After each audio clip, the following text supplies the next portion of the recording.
Selamat Iya, malam, iya. dokter-dokter, teman-teman dokter semua. Udah banyak yang gabung nih. Sangat antusias mendengarkan sharing dari Dokter Saidon. Jadi hari ini topik kita adalah olahraga keras, modal Hmm. nekat.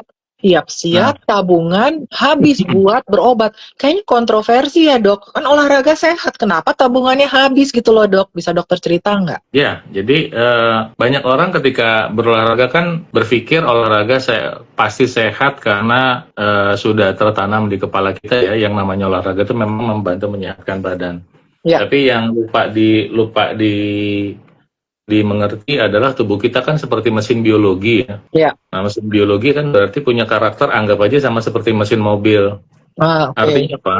Artinya sama kayak mobil butuh perawatan, ya badan manusia juga butuh perawatan. Nah, Betul. bedanya adalah badan manusia itu punya suatu sistem yang sedemikian kompleks dan rumit yang setiap manusia itu interaksinya berbeda-beda, dok. Hmm. Jadi Ya, ketika ada orang yang terbiasa makan sehat, ya, dari kecilnya, dari masa mudanya terbiasa makan sehat, berarti kan kualitas organnya relatif sehat. ya, Berarti produksi hormonnya relatif sehat. ya. Nah, berarti misalnya nih contohnya, Hmm. dibandingkan dengan orang yang punya pola hidup tidak sehat, merokok, kemudian minum minuman keras, walaupun tidak minum air keras ya, Iya, air keras mah bahaya. minum air keras mas sekali minum juga lewat gitu kan. Lewat Terus ya. kemudian makan junk food, berarti apa? Berarti mungkin orang ini kan apa namanya? Mungkin sudah punya masalah aterosklerosis di badannya Betul. gitu. Ya. Dibandingkan dengan orang yang pertama. Nah, orang yang mengalami aterosklerosis ini mungkin waktu masih mudanya adalah macan kampus gitu, atlet kampus, pemain basket di kampus. Jadi dia Ya. merasa tubuhnya masih kuat sama seperti 20 tahun yang lalu. Mm-mm. Sementara aterosklerosisnya sudah berjalan selama katakanlah 15 tahun terakhir, khususnya ketika Mm. dia sudah bekerja, duitnya sudah banyak, Ya. tidak olahraga. Nah, artinya apa? Yang banyak orang gagal paham adalah ketika terjadi aterosklerosis walaupun dalam jumlah yang kecil, berarti Mhm. kan volume darah yang menuju organ-organ, misalnya hormon lah kita ambil satu Ya. titik. Volume darah menuju hormon tiroid, kelenjar tiroid. Berarti kualitas produksi kuantitas dan kualitas hormon tiroidnya kurang. Mm. Ketika volume darah menuju testis berarti berkurang atau Mm. ovarium berkurang. Berarti apa? Berarti volume testosteronnya kurang. Ingat perempuan juga membutuhkan testosteron untuk kekuatan otot. Nah, kemudian ketika mengalami aterosklerosis, mungkin tulangnya dan sendinya sudah tidak optimal. Kenapa? Karena tulang dan sendi kan sudah mah tidak ada aliran darah yang langsung. Ya beda dengan otot, beda dengan organ kan dapat aliran darah langsung. Tulang dan sendi kan tidak langsung tuh. Nah, Oh. artinya apa? Artinya volume darah yang menuju tulang dan sendi berkurang, kualitas tulang dan sendi berkurang. Nah, bayangkan Mm. seorang yang baru berolahraga 40 tahun mengalami obesitas, terus dia dengan semangat 45 dia pengen berlatih jogging karena lagi musim maraton, Ya. dia berlari dan dia cuma istilahnya start untuk exercise kira-kira seminggu, habis itu dia mulai coba 5 km, 10 km dan lain sebagainya. Sementara organ-organ tadi, tulang sendi itu sudah berpuluh tahun mengalami kekurangan nutrisi. Jadi tentu apa ketika ada benturan yang cuma lari saja nanti kan bisa berbahaya buat tulang dan sendinya. Dan Ya. itu tidak disadari dan itu banyak terjadi. Saya pernah ketemu seorang yang mengalami obesitas. Waktu itu ada sekelompok komunitas yang obesitas. Terinspirasi tuh ketika saya sharing tentang olahraga. Dan waktu itu saya ingetin, untuk orang yang baru mulai olahraga, paling tidak lakukan dulu jalan kaki saja dulu selama sebulan. Mm. Kenapa? Untuk volumizing semua organ dengan pembuluh darah, Ya. dengan aliran darah. Ya. Ditambah dengan nutrisi yang benar, ya, optimal, buah-buahan cukup, kurangi gorengan, lemak sehat seperti omega 3. Enggak dong, dia langsung dengan semangat karena dia ngerasa dulu pelaku Atlet ya. olahraga, Mm. atlet, ya ini perempuan lagi. Dia Ya. masih obesitas, dia senang aerobik dan terjadilah ACL-nya putus, kan begitu. Hmm. Waduh. Terus kemudian banyak sekarang orang yang mungkin agak malas belajar fondasi ya. Jadi ketika sekarang apalagi di era sosmed mendapatkan informasi yang instan, Ya. dia pakai pre-workout misalnya. Nah, pre-workoutnya dia ternyata adalah isinya kafein sintetis. Nah, Oh. kan kafein itu dosisnya kan satu hari maksimalkan 200 mili alias secangkir, 4 cangkir Ya. kopi ya. Ya. Nah, dia menggunakan kafein sintetis, minuman berenergi bisa sampai 4 botol, 5 botol tiap hari supaya bisa latihan keras. Dan banyak orang tidak mengetahui bahwa kafein sintetis itu beda dengan kafein natural dampaknya pada tubuh. Kafein natural bisa membantu mengoptimalkan tubuh kita di batas kekuatan kita. Kafein sintetis memaksa tubuh kita melebihi batas kekuatan kita. Jadi, kebayangkan kalau otot dipakai lebih dari kapasitas harusnya, apa tuh yang terjadi? Bisa terjadi apa? Bisa terjadi kram kan? Kram. Ya. Iya, kalau orangnya mau rutin makan makanan yang kaya akan magnesium, kalium, mau mengkonsumsi multivitamin yang kaya magnesium dan kalium. Kalau enggak, apa yang terjadi? Henti jantung, Dok. Betul. Tadinya mau sehat jadi akhirnya sakit ya, Dok. Iya.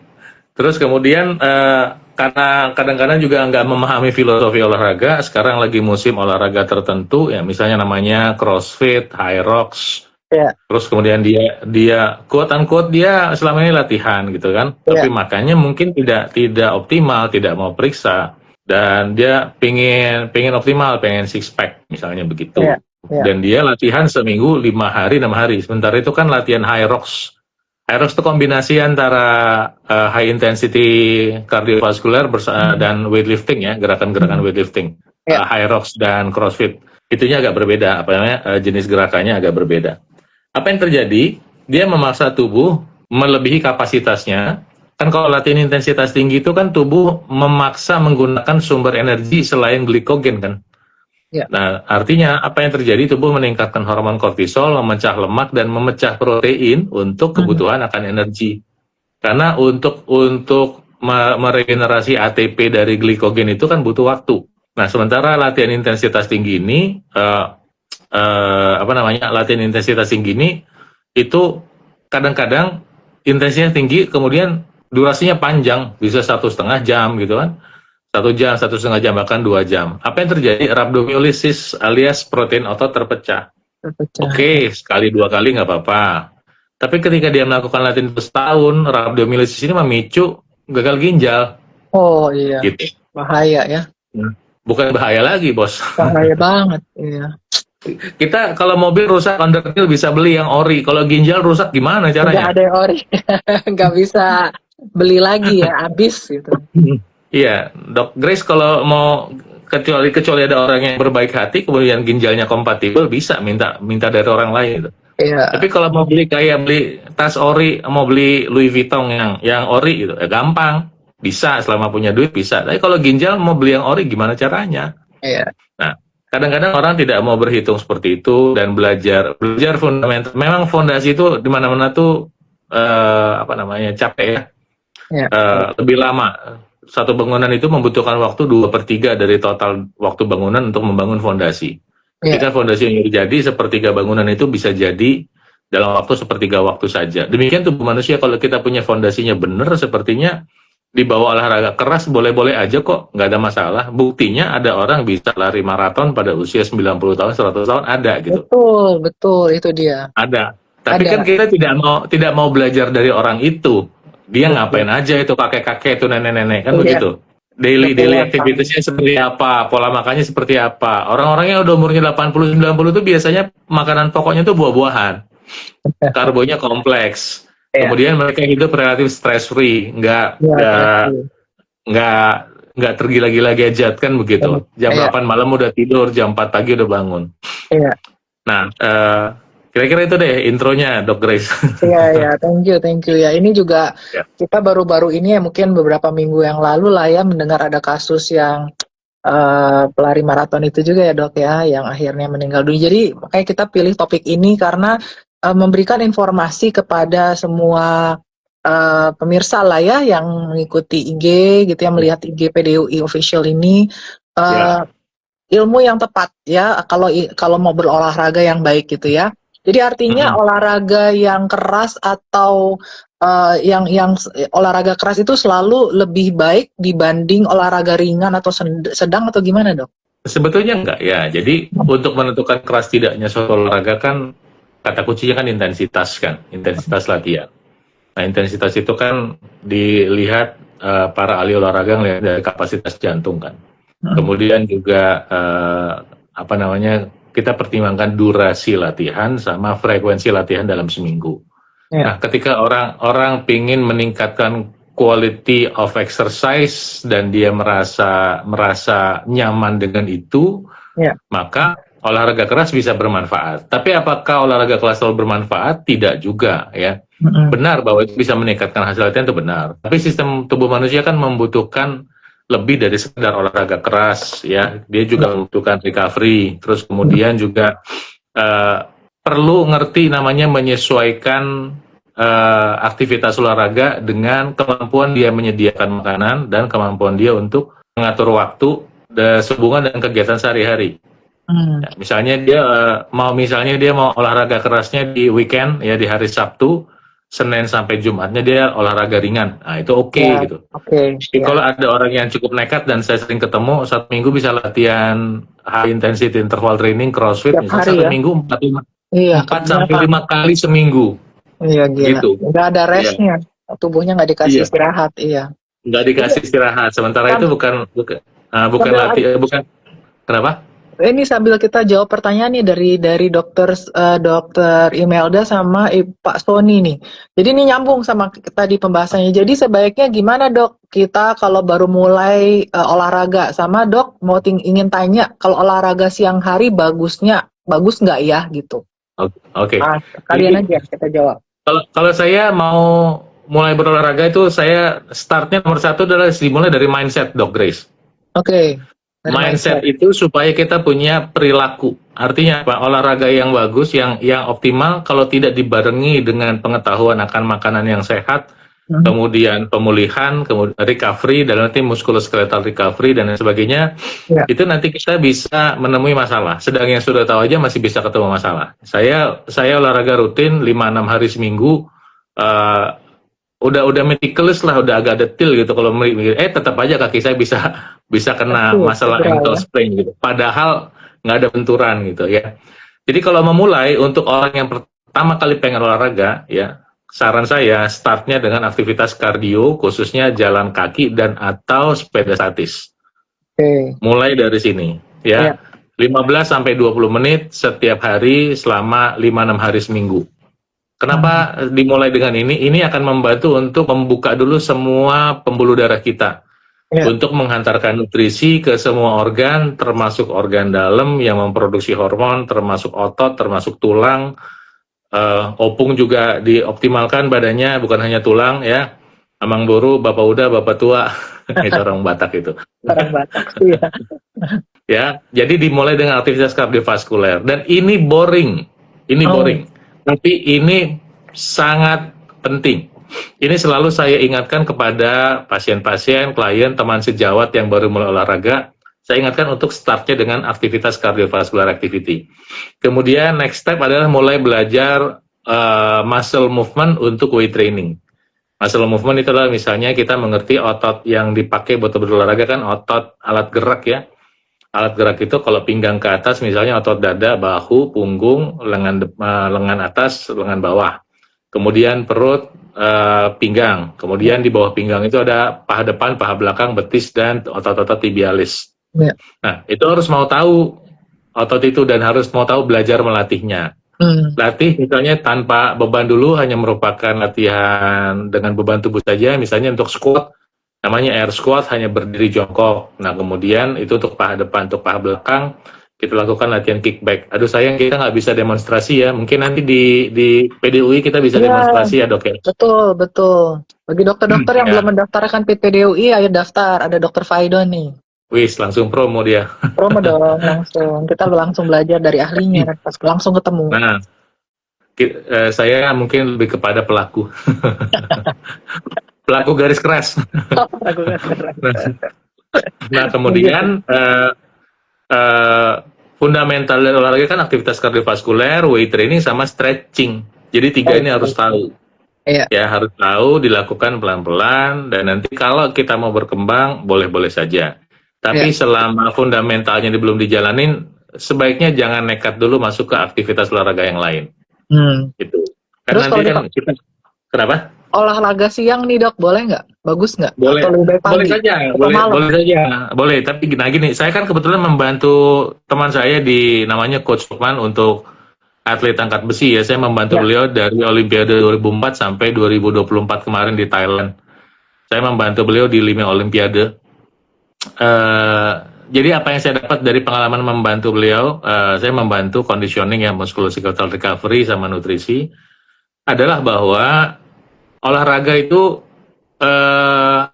untuk kesehatan waktu yang terbaik adalah waktu yang kita punya. Kita punya waktu pagi, siang, sore, nggak apa-apa, lakukan saja. Bahkan malam pun seandainya ada waktu sedikit, misalnya jam 7 malam, nggak apa-apa. Ya, tapi harus sesuaikan karena ada orang yang nggak bisa tidur kalau olahraga malam, tapi ada orang yang tidurnya malah pules kalau olahraga malam. Anda termasuk yang mana? Ya. Nah, tapi kalau untuk masalah advantage latihan, advantage yang saya bilang ya, jika Anda ingin pembakaran lemak lebih optimal, latihan pagi lebih menguntungkan ketimbang latihan sore. Oh, baik. Ya. Karena Anda punya durasi waktu yang lebih panjang, otot Anda aktif dari mulai misalnya Anda latihan pagi jam 8 sampai jam 9. Nanti Anda tidur kan misalnya jam 9 malam, berarti Anda punya waktu 12 jam itu untuk fat burning. Ya. Okay. Ya. Nah, sementara kalau Anda latihan sore, Anda jam 5 sampai jam 6, Anda cuma punya waktu 3 jam. Bukan berarti dampak dari latihan sendiri nggak ada. Ada. Ya. Kalau aktivitas kardiovaskuler misalnya jogging itu punya kemampuan membantu aktivitas fat burning itu selama 24 jam. Tapi kalau latihan weight training malah bisa 2-3 kali 24 jam per sesi training. Jalan terus itu. Nah, itu kalau berbicara kepingin membantu proses pembakaran lemak. Tapi kalau misalnya olahragawan yang butuh skill exercise, misalnya nih pemain bulu tangkis, pemain tenis, kemudian weightlifting. Nah, weightlifting juga tuh ada skillnya tuh, supaya sudut ambilannya tepat ya. Weightlifting, terus kemudian olahraga apa deh yang butuh skill. Itu latihan pagi lebih bermanfaat ketimbang latihan sore. Karena otak kita itu enak buat mikir. Jadi kalau dikasih ilmu baru, cara yang baru, strategi baru, itu pagi-pagi lebih optimal. Nah, tapi kalau ingin latihan dengan intensitas tinggi, maksimal latihan sore lebih menguntungkan. Nah, nanti juga ketika ada olahraga itu ada tujuannya untuk menurunkan dan mengontrol berat badan dan berat lemak, sama yang pingin prestasi juga nanti beda itu. Nah, untuk yang misalnya menurunkan berat badan mungkin dikombinasi dengan intermittent fasting. Tapi kalau untuk yang tenaga maksimal nggak bisa intermittent fasting. Ya, betul. Ya, bisa pingsan dia. Nah, untuk yang tenaga maksimal pun juga nanti dibagi periodisasi. Misalnya 3 bulan periode latihan berat, 3 bulan latihan latihan ringan, kemudian 3 bulan latihan sedang, latihan berat lagi, nanti disesuaikan dengan timing untuk dia peak performance. Jadi memang ada seninya ketika orang itu ingin ingin latihan olahraga itu tujuannya mau kemana. Gitu. Jadi kalau mau olahraga siang hari bagus nggak? Bagus. Tinggal saya gunakan positioning statement-nya sepatu Nike. Just do it, bro. Just do it. Just do it. Keren. Dok, ini ada pertanyaan Dokter Milka nih. Jenis olahraga yang keras apa saja nih, Dok? Terus saya sambung lagi. Terus apa tanda-tanda tubuh sudah overtraining atau terlalu dipaksa olahraga? Karena ini ada hubungannya. Silakan Dokter Faidon. Olahraga keras kayaknya Pak, banyak Dokter Milka. Banyak sekali. Jadi olahraga keras tuh ya misalnya kayak Dokter Milka, kalau Dokter Milka Gideon tuh jago push up loh, Dok Grace. Oh gila, dia tuh ya dia bisa push up 30 kali nonstop tuh. Wow. Ya, betul nonstop. Cuman dia tidak mau memperlihatkan. Wah, nggak tahu dia. Dia hebat tuh Dokter Milka. Dia berat badannya baru turun jauh sekali tuh. Iya. Nah, hari ini misalnya sprint itu olahraga keras. Ya kan, sprint. Dan untuk latihan sprint itu kan latihannya intensitasnya tinggi. Mau sprint berenang, mau sprint sepeda, mau sprint lari di lintasan atletik, itu intensitasnya tinggi, latihan keras. Weightlifting untuk prestasi, latihan keras. Crossfit, kemudian high rocks lagi musim nih. Maraton itu intensitasnya bisa sangat tinggi. Ya, kemudian ultramaraton, apalagi sekarang lagi musim ini trail run. Trail runnya nggak kurang gila, Dok Grace. Sekarang ada yang sampai trail run 100 km. Wow. Nah, ada yang bisa ya. Jadi tinggal Dokter Milka tinggal pilih nanti mau olahraga keras yang mana gitu ya. Jadi sebetulnya banyak jenis olahraga keras, nanti tinggal Ya, kita pilih sesuai dengan itu kita triathlon juga contoh olahraga keras. ya, betul. Nah, jadi tanda-tanda tubuh sudah overtraining itu jadi yang paling nyata itu adalah kelelahan sepanjang waktu. Jadi rasanya udah tidur, udah cukup, tapi kok masih capek aja gitu ya.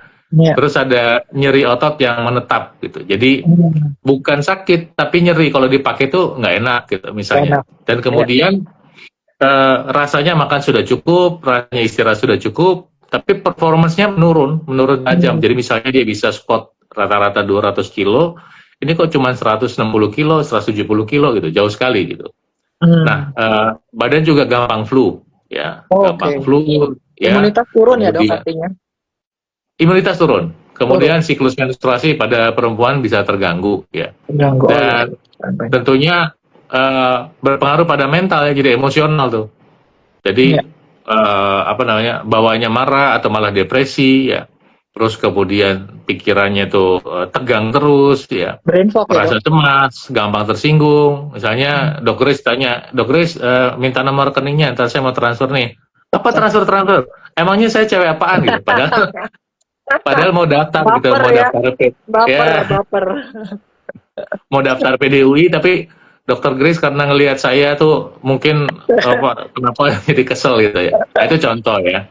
Iya. Nah, jadi itu tanda-tanda overtrain. Nah, nanti kalau misalnya diperiksa secara lab yang mungkin sangat nyata, mungkin kortisolnya sangat berlebih, hormon kortisol. Oh, kortisol berlebih atau adrenal fatigue dok biasanya? Ya. Jadi itu keywordnya adalah di hormon kortisol kalau pengalaman saya. Iya. Gitu. Iya, baik dok. Jadi tadi kan kita bicara tentang olahraga keras gitu ya segala macam. Nah, sekarang kan kita tahu ya bahwa masyarakat umum kan ya usianya mungkin udah 50 tahun ke atas. Pasti ada misalnya gangguan dengan hipertensi, obesitas, diabetes gitu ya, atau gangguan metabolik. Nah, untuk orang-orang yang seperti ini, olahraga apa yang cocok dan bagaimana memulainya dok? Nah, kita kan tentunya melihat olahraga ini sebagai part of the game ya. Jadi dia bukan segala-galanya. Terus kemudian dia adalah part of our healthy lifestyle. Nah, cuma niat ini kan juga harus dengan kesadaran bahwa our past life itu bukan past life kehidupan yang lalu, tapi maksudnya waktu-waktu yang sudah kita lalu itu apakah kita menjalankan pola hidup yang sehat atau tidak. Iya. Gitu. Jadi nanti setiap orang ketika mulai menjalankan olahraga itu misalnya sama-sama umur 50 nih. Ini pas dicek itu mungkin ada yang sudah jantungnya sudah ada aterosklerosis 30%, 40%. Nah, aterosklerosis itu kan kalau udah ada di satu titik berarti ada di titik lain. Kalau udah ada di jantung ya berarti ada di kelenjar tiroid, ada di liver, ada di paru-paru, ada di pankreas, ada di lambung gitu kan, berarti kita bisa menerima bahwa sudah terjadi pada diperiksa nanti itu terjadi hormon imbalance itu biasanya. Nah, dengan mengenali ada konsekuensi dari pola hidup yang kita pilih di masa lalu, itu oke, untuk yang pertama kali kita startnya dengan menjalankan aktivitas kardio sederhana, jalan kaki dan mengatur pola makan buah 3 kali sehari, kemudian memilih menu yang tidak digoreng, karbohidrat yang sehat, yang kompleks, kemudian kalau bisa mulai dengan intermittent fasting boleh silakan. Nah, ditambah juga dengan kewaspadaan apakah sedang menggunakan obat-obatan atau tidak. Kita tidak anti obat-obatan, ya, tapi kalau bisa kita memulihkan tubuh kita sedemikian rupa sehingga nanti kita bisa mengurangi penggunaan obat-obatan. Tapi kalau untuk orang yang belum mengerti tentang pola hidup sehat dan tidak punya data tentang kondisinya, jangan coba-coba tidak pakai obat, fatal. Ya. Banyak orang sekarang tuh takut minum obat, nggak mau minum obat hipertensi, nanti kena ginjal. Yang ada malah orang yang nggak mau minum obat hipertensi kena gagal ginjal, itu jaminan mutu itu. Pak, jaminan mutu, iya pasti. Iya, saya ketemu ada orang tidak mau minum obat diabetes, ntar katanya kena ginjal, mampus dia kena gagal ginjal. Iya pasti kena ginjal. Pasti kena gitu. Iya. Udah gitu dia mengobatinya kata profesor dari negeri China itu lewat ini nih WhatsApp blast begitu, seorang profesor dari China, profesor siapa namanya, gitu ya? Cuman kata-katanya profesor dari China. Wih. Iya. Nah, makan keong katanya. Ampun deh. Gitu. Jadi Ya itulah orang masyarakat kalau udah kita ya sakit, dok, gampang percaya ya. Makanya kita perlu edukasi. jangankan masyarakat, teman sejawat juga kalau udah kena tiba apa aja dikerjain kok. Kadang-kadang nalarnya putus gitu. Iya, Ya, iya, iya. tapi itu kondisi yang mungkin terjadi. Nah, makanya tadi ketika orang mau memulai itu, ingat bahwa mungkin badan kita sudah punya masalah. Itu sebabnya membutuhkan membutuhkan advice dari orang-orang yang mengerti di bidangnya. Mau tanya Dokter Grace misalnya, Dokter Widya, tanya Dokter Milka, tanya Dokter Catherine. Iya. Nanti mungkin diperiksa hormonnya lengkap. Ternyata misalnya tiroidnya sudah turun, kemudian kortisolnya tinggi. Nah, itu kan sementara bisa dibantu dengan penggunaan suplementasi makanan. Nah, dengan demikian, dengan membantu hormon balancing, nanti badan kita di bawah olahraga itu bisa menjadi lebih enak. Iya. Dan misalnya ntar dia ngeluh, Dok Grace saya pengen olahraga tapi nggak bisa tidur, nanti Dok Grace bisa sarankan penggunaan magnesium glycinate gitu atau melatonin misalnya. Iya, Karena iya.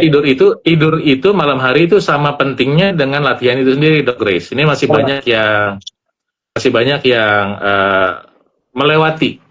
Saya kasih idenya begini. Iya. Tubuh kita itu mengalami recovery itu justru pada saat tidur. Betul, setuju. Bukan pada saat exercise. Exercise itu adalah kondisi di mana kita merusak otot, dan otot yang rusak itu nanti memberi sinyal lewat neurotransmitter kepada otak untuk nanti dipulihkan dan lebih kuat daripada sebelumnya. Ya. Nanti otak menerima sinyal itu untuk memproduksi growth hormone. Ya. Nah, produksi growth hormone itu kan terjadi pada saat tidur. Maka nanti kuantitas tidur kita menentukan jumlah dari growth hormone yang kita produksi. Nah, misalnya kita mau hitung-hitungan nih, orang yang tidurnya cuma 4 jam lawan orang yang tidurnya 7 jam misalnya. 7 jam, ya. Misalnya orang yang sama nih tidur 4 jam sama orang tidur 7 jam. Berarti kan ada 3 jam waktu tidur di mana otaknya memproduksi growth hormone kan? Yes. Nah, berarti kebayang nggak selisih produksi growth hormone 3 jam per hari? Atau 2 jam deh, saya ambil 2 jam. 4 jam lawan 6 jam. Ada 2 jam otak punya peluang potensi menghasilkan growth hormone. 2 jam 1 hari, 60 jam 1 bulan, 720 jam dalam setahun. Itu kira-kira recovery-nya beda nggak itu? Beda banget. Beda banget, bumi dan langit, cuman gara-gara ngomong tidur. Terus kemudian ketika kita mau memfasilitasi liver kita dengan buah-buahan seperti apel dan sayur-sayuran yang membantu fungsi liver seperti brokoli, kol, kembang kol, itu akan membantu konversi growth hormone menjadi IGF-1. Growth hormone itu tidak punya fungsi dalam tubuh kita. Fungsinya akan terjadi ketika sudah dikonversi menjadi IGF-1 oleh liver. Dan ketika kita membantu kesehatan liver kita dengan makan yang sehat, brokoli, kol, kembang kol, kemudian asparagus, kalau buah-buahannya apel, maka konversi itu terjadi, maka pemulihan otot kita bisa optimal. Nah, itu contohnya bahwa olahraga harus berhubungan dengan waktu tidur, istirahat berhubungan dengan makanan. Ya, jadi olahraga ada hubungannya sama lifestyle ya. Biasanya kan kita taunya, olahraga hanya untuk menurunkan gula darah. Ternyata hari ini Dr. Faidon bisa menjelaskan bahwa juga berpengaruh kepada hormon kita ya dok, gitu ya. Kortisol, growth hormone, sangat berpengaruh ya. Jadi kita harus rajin memeriksakan hormon kita juga ya dok, seperti itu ya. Betul, bahkan yang namanya massage, saya sendiri kan memang pelaku pain terapi ya dok ya. Jadi kalau ada masalah muskuloskeletal asal dia bukan masalah ortopedik misalnya ruptur tendon atau fraktur, itu bukan urusan saya, itu urusan ortopedi. Tapi banyak sekali sakit yang dialami orang karena olahraga itu misalnya sekitar lutut, di telapak kaki, plantar fasciitis, kemudian lower back pain, itu masalahnya masalah otot. Nah itu kalau tidak ditangani dengan optimal, rasa sakit itu membuat orang enggan olahraga. Iya betul. Ya. Ketika orang enggan olahraga, konsekuensinya kepada tubuh kan beda kan. Betul. Jadi sebelum terjadi masalah pain, musculoskeletal pain itu, sebelum terjadi, pijit tradisional aja nih, pijit tradisional yang rutin, seminggu sekali aja atau 2 minggu sekali, itu sangat membantu mencegah supaya otot kita tidak mengalami spasme. Iya, Setuju.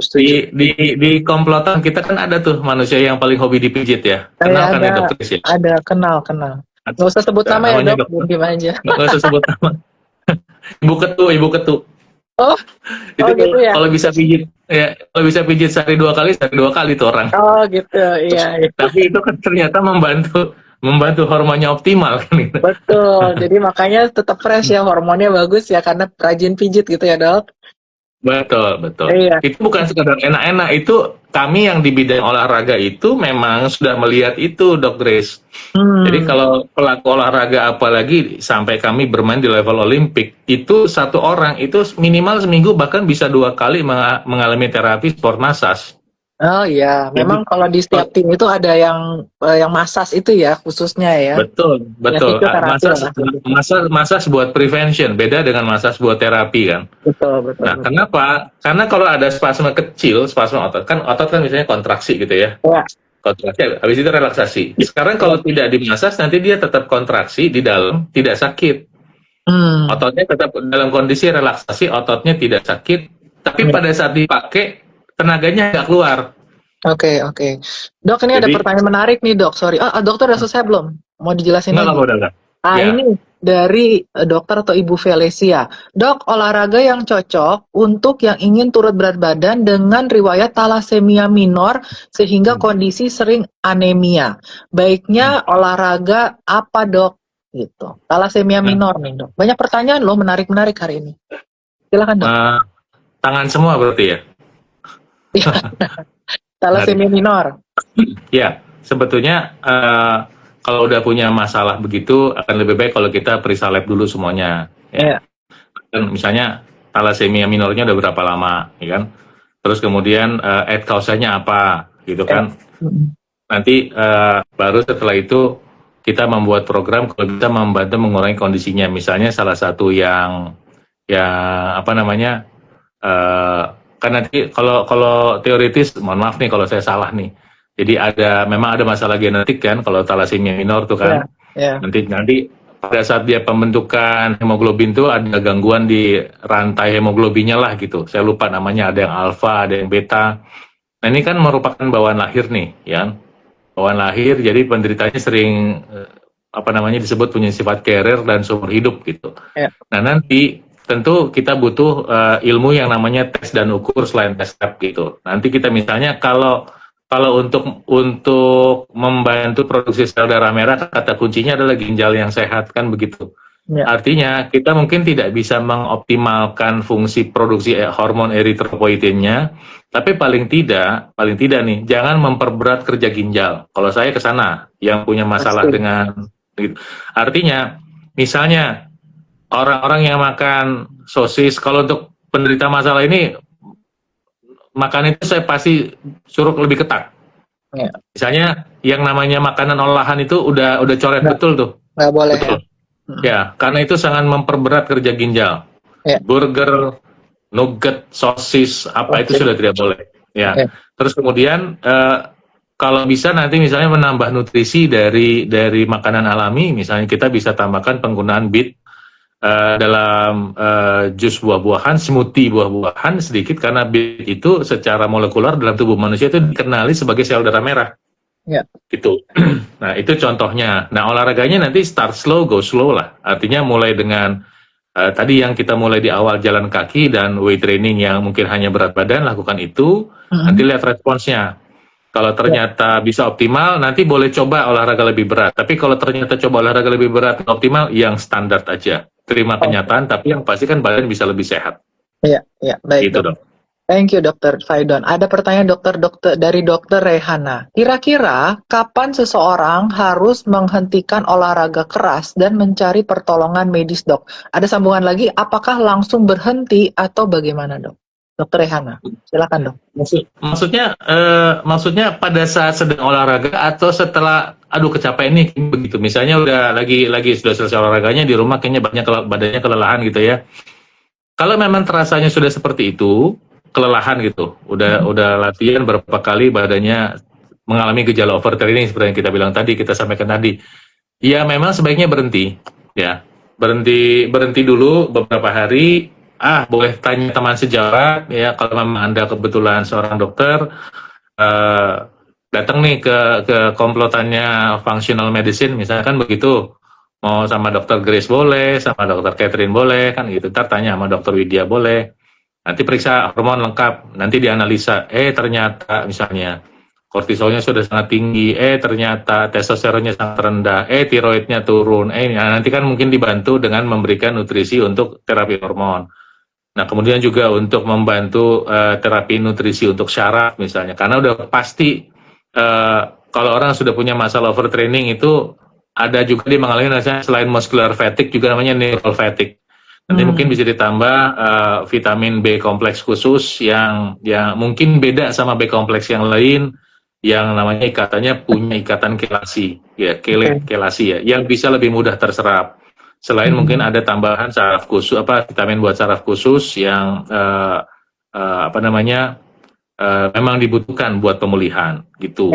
Kemudian kita juga nanti bantu evaluasi nutrisinya, dan untuk itu nanti teman-teman bisa komunikasikanlah dengan teman-teman sejawat kita di sini, ya.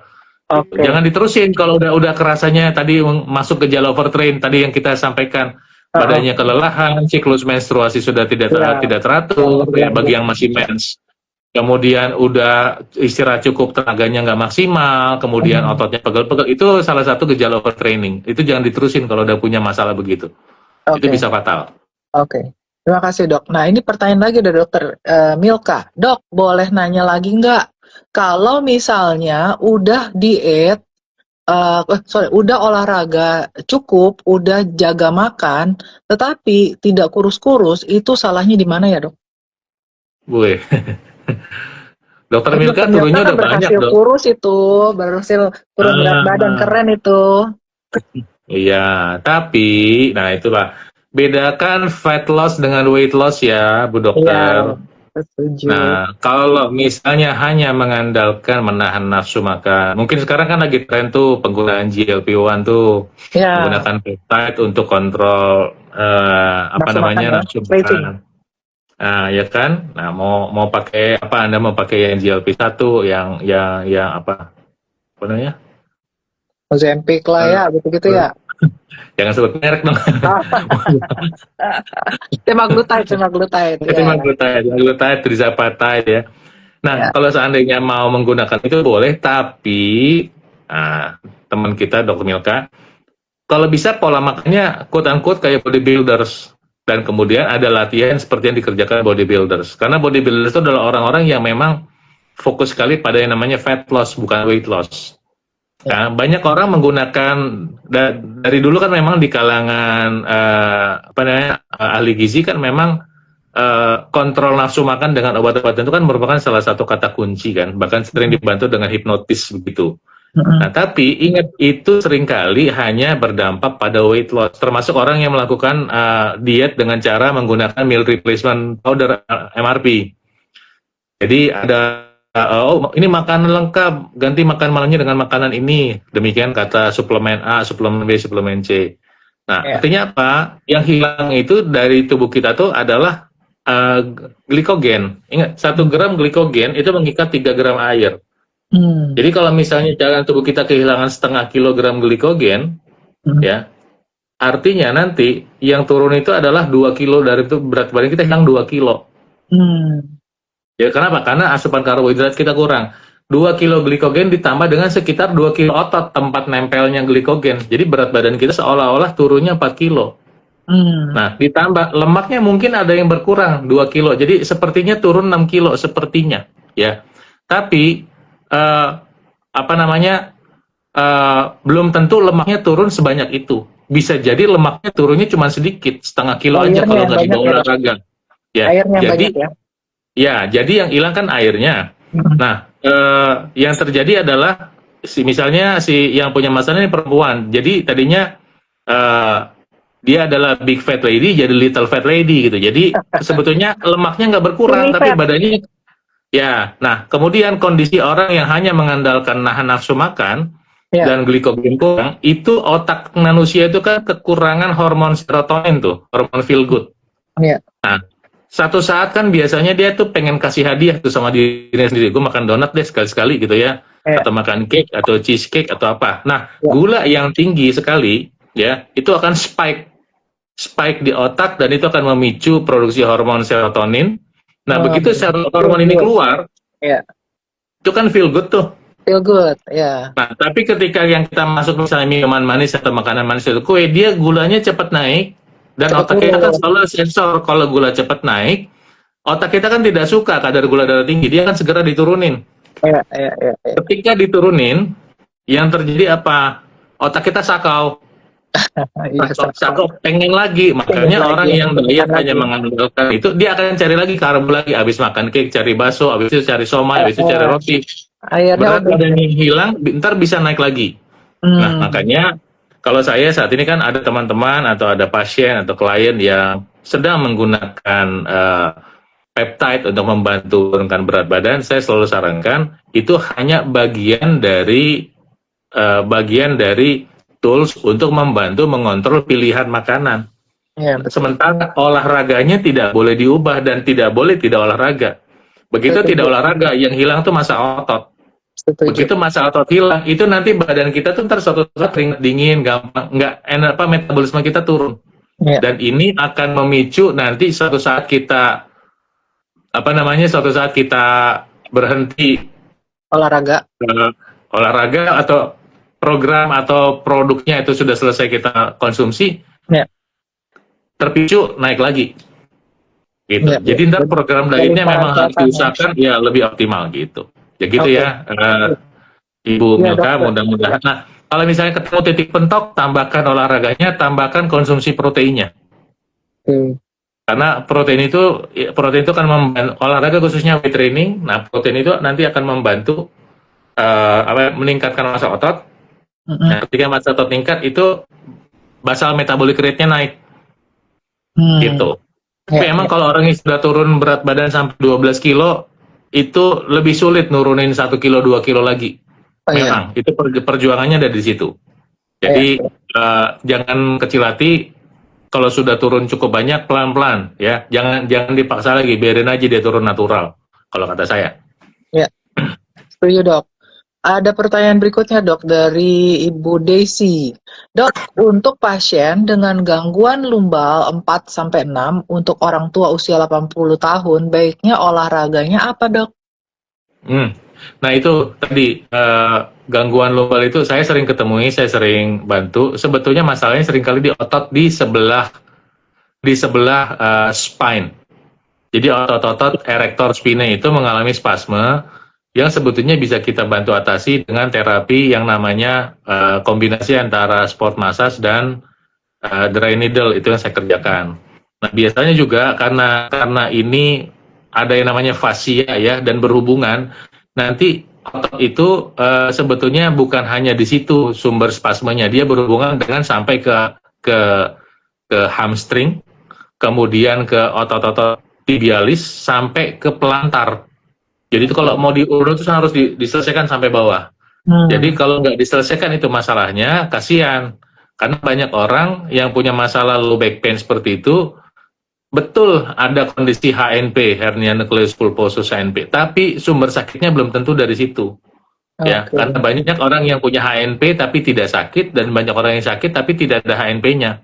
Ya. Nah, jadi mungkin kalau tidak ada trauma, tidak ada apa, terapi ini bisa dijalankan. Nah, kemudian olahraga apa yang bisa dikerjakan sama orang seperti ini? Kalau saya sih sarankan yang paling gampang sepeda statis ya. Nah, sepeda statis kan tidak terlalu mengganggu dan tidak ada benturan di tulang, tapi untuk peredaran darah dia akan sangat-sangat membantu ya. Sepeda statis dimulai dari seminggu 2 kali, kemudian naik jadi 3 kali, 4 kali, 5 kali, 6 kali.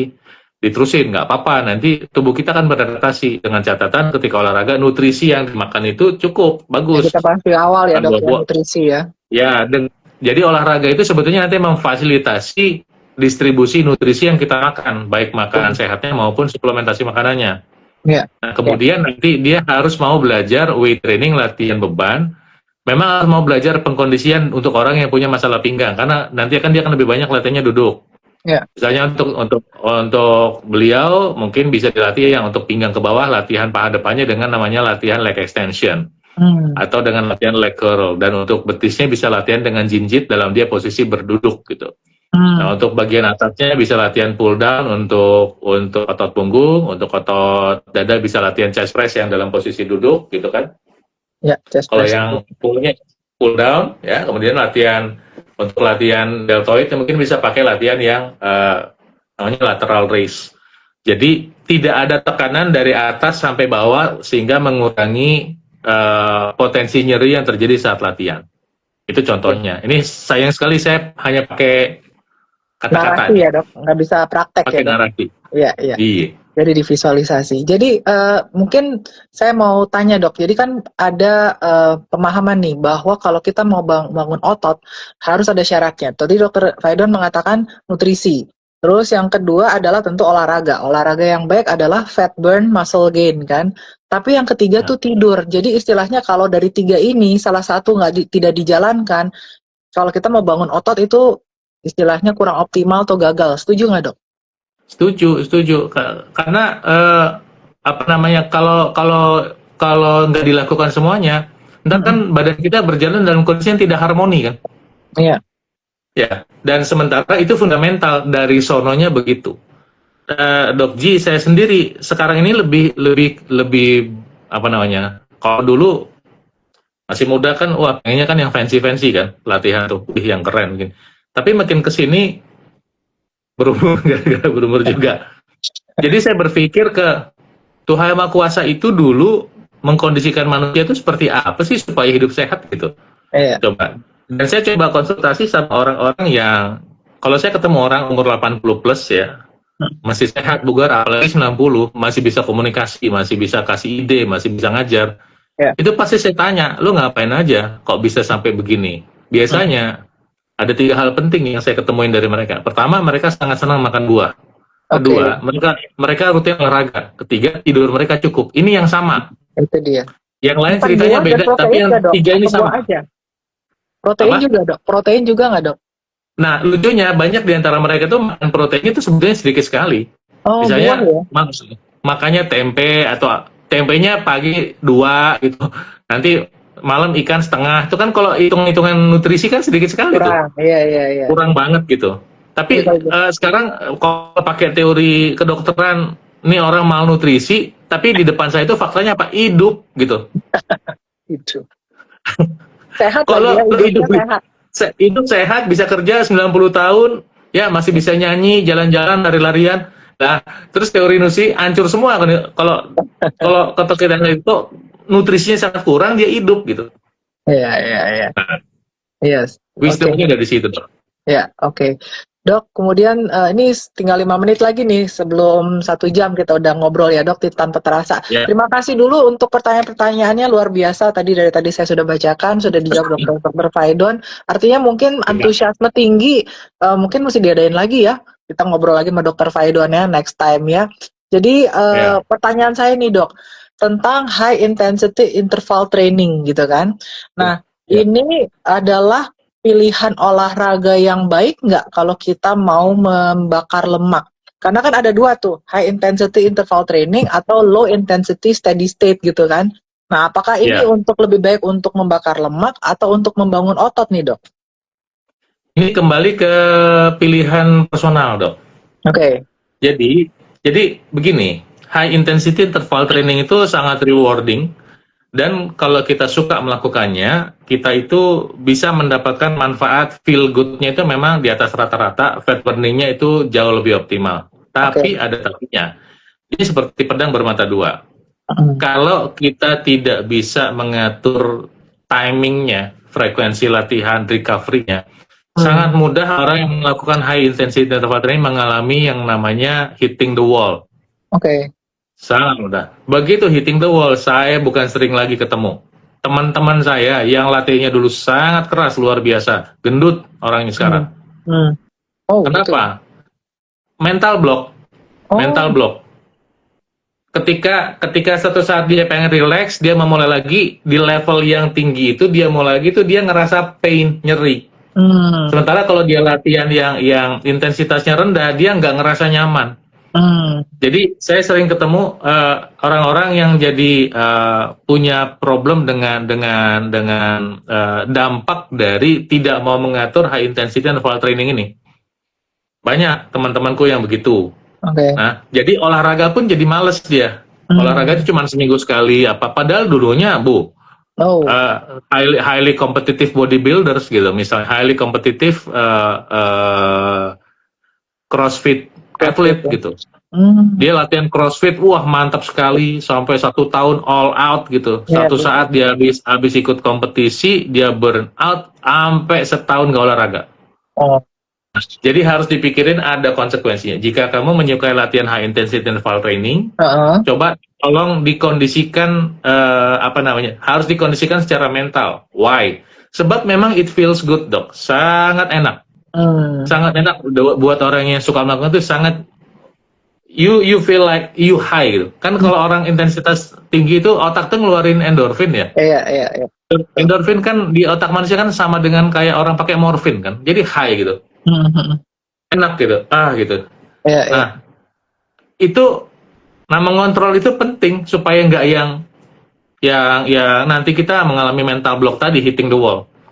Saya sendiri senang latihan keras. Tapi pengalaman saya udah kenal dari dulu, memang saya senang olahraga permainan, volley, kemudian basket, terus kemudian karena kondisi jadi lebih banyak lari, jogging, akhirnya setelah jadi dokter malah lebih banyak di gym ya. Nah, dulu saya senang sekali latihan berat, bisa sampai 2 kali sehari, terus kemudian 6 hari seminggu. Sok berat, padahal nggak jadi badannya gitu ya. Sok keras gitu. Tapi kenapa saya melakukan itu? Karena I feel good gitu. Saya tahu yang di I feel good.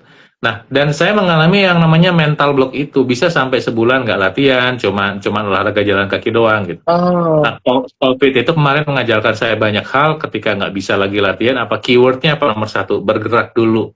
Jadi buat semua teman sejawat ya, jadikan aktivitas jalan kaki itu light exercise sebagai bagian. Ya, kayak teman-teman muslim harus sholat 5 waktu, nah olahraga itu adalah seperti bagian dari tubuh Anda gitu. Sama seperti orang mandi sehari 2 kali, sikat gigi sehari 2 kali, 3 kali, olahraga itu ya tiap hari jalan kaki ya 5-6 hari. Nanti kalau punya waktu, misalnya, gue mau high intensity interval training, gue mau nih, hari Sabtu, silakan seminggu sekali. Atau ternyata engkau punya waktu yang bisa dikondisikan, mau 2 kali 3 kali seminggu nggak apa-apa, tapi ingat cukup tidur, pemulihannya dicukupkan dengan terapi dengan massage baik yang tradisional atau yang sport massage. Gitu. Dok, jadi boleh nggak? Boleh. Kenapa dok? Jadi boleh high intensity interval training boleh. Saya ketemu Mas Aderai, Aderai berapa tahun lalu. Itu latihannya nggak ringan, itu udah umur 56 tahun, tahun ini 56 tahun. Itu nggak ringan latihannya, capek deh, ngangkat dumbbell 1 kilo, buat 1 bicep saja dia masih ngangkat yang 35 kilo gitu loh. Dan saya ingat dulu dia bisa, dan saya ingat dulu dia ngangkat 50 kilo, buat dia 35 kilo itu ringan, buat saya itu bisa kram tangan saya itu. Iya, kram. Ya, luar biasa emang beliau. Ini satu pertanyaan aja, habis ini kita tutup ya dok, dari dokter Nia. Jika tidur malam cuma 4 jam, bangun pagi masih belum terlalu fit, apakah tetap olahraga dok? Yang terakhir. Kalau saran saya sih olahraga saja. Tapi berarti kan Anda sudah tahu, you have disadvantage dengan mengkondisikan tidurmu cuma 4 jam. Nah, tapi kalau udah waktu dalam kondisi kurang tidur, kecuali engkau atlet profesional, ya mau nggak mau kerjain, lu harus maksimal latihan. Tapi kalau engkau bukan atlet profesional, light training is the best. Kenapa? Karena sebetulnya light training itu pada pagi hari, kalau kita kena sinar matahari itu justru nanti kan memicu produksi hormon tiroid tuh pagi-pagi. Nanti ini akan membantu. Nah, nanti kalau mau belajar hormon sama dokter Widya deh, dia akan membantu nanti malamnya akan memicu hormon melatonin kalau kita mau latihan pagi. Gitu. Ya. Good advice.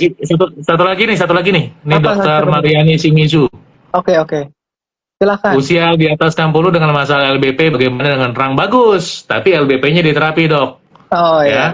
lewat. Berenang boleh dikombinasi dengan, tapi berenangnya berenang beneran ya, bukan berendam ya. Oh iya nih, usia di atas Karena banyak 60. orang bilangnya berenang tapi berendam.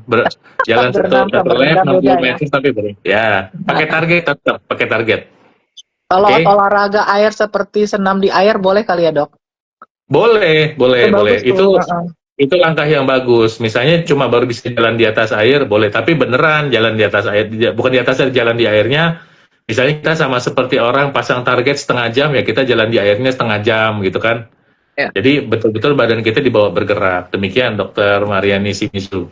Oke, terima kasih Dokter Faidon, terima kasih Bapak Ibu yang sudah memberikan pertanyaan, sangat menarik. Jadi diskusi kita malam hari ini hidup banget ya, karena kita menjawab semua pertanyaan dari teman-teman yang sudah hadir. Saya mengucapkan banyak terima kasih pada Dokter Faidon untuk semua ilmunya yang sangat bermanfaat. Dan sebelum saya tutup, mungkin ada pesan-pesan yang terakhir ya dari Dokter Faidon yang bermanfaat untuk kita semua. Silahkan, Dok. Ya, kesehatan bukan segalanya, tapi tanpa kesehatan segalanya, itu artinya. Untuk mendapatkan kesehatan, kita harus mau bayar harganya. Ingat, tidak seorang pun peduli sama kesehatan kita, kecuali diri kita sendiri. Dan kita bertanggung jawab 100% atas kesehatan kita. Sebab yang masukin makanan ke dalam mulut kita sendiri. Yang menggerakkan tubuh kita adalah kita sendiri. Yang mau melakukan terapi buat tubuh kita adalah kita sendiri. Dan ingat, investasi kesehatan itu tidak pernah rugi. Yang rugi adalah orang yang tidak mau melakukan investasi pada kesehatan. Dan orang-orang yang mau, apalagi khususnya teman sejawat, yang mau menambah ilmunya untuk investasi kesehatan, tentunya kami undang untuk datang di acara seminar PDUI nanti pada akhir bulan Agustus. Ya, Dan mudah-mudahan 28-30. 28-30, mudah-mudahan teman-teman mendapatkan ilmu-ilmu yang berharga lebih daripada apa yang Anda dengar sekarang. Ya. Akhir saya doakan Tuhan Maha Kuasa memberkati selalu, salam sehat, salam sejahtera, salam dahsyat buat Anda semua. Terima kasih Dr. Faidon. Sampai kita bertemu kembali minggu depan, ada IG Live lagi setiap minggu. Jadi IG Live tentang PDUI Talk ya, dengan pembicara yang berbeda, moderator yang berbeda, dan topik-topik yang sangat menarik. Jadi nantikan kita hadir lagi minggu depan. Terus pantau IG dari PDUI supaya Anda selalu terupdate dengan ilmu-ilmu yang terbaru. Terima kasih, selamat malam dan selamat beristirahat. Terima kasih Dr. Faidon. Selamat malam semua. Bye. Terima kasih.